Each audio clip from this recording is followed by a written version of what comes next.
जय हिंद प्यारे विद्यार्थियों। आज के वीडियो में हम लोग क्लास 9 के छोटे से टॉपिक पर चर्चा करने वाले हैं जिसका नाम है गति। अंग्रेजी में उसको मोशन कहते हैं। समझेंगे कि गति क्या होता है, समझिए।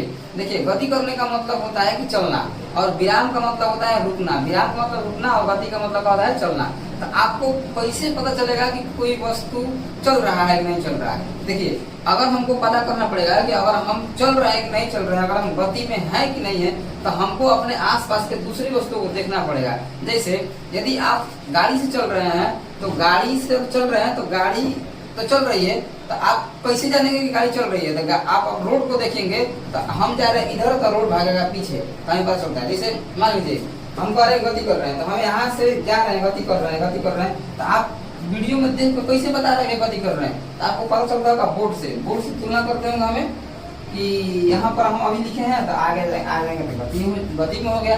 तो देखिए, और मान लीजिए अगर हम यहाँ से अब यहाँ आए तो हमको आने में कुछ समय लगा।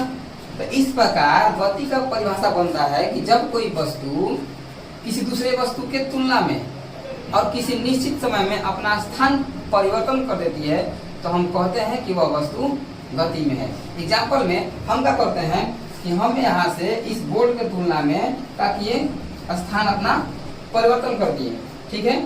और यहाँ से परिवर्तन करके यहाँ आए तो हमको कुछ समय लगा, ठीक है ना। तो वही कहा जाता है कि जब कोई वस्तु किसी निश्चित समय में किसी दूसरे वस्तु की तुलना में या किसी दूसरे वस्तु के सापेक्ष अपना स्थान परिवर्तन कर देती है, तो उसे गति कहते हैं और कहते हैं कि यह वस्तु गति में है। तो उम्मीद करते हैं आपको ये समझ में आया होगा, और आप हमसे अधिक पढ़ना चाहते हैं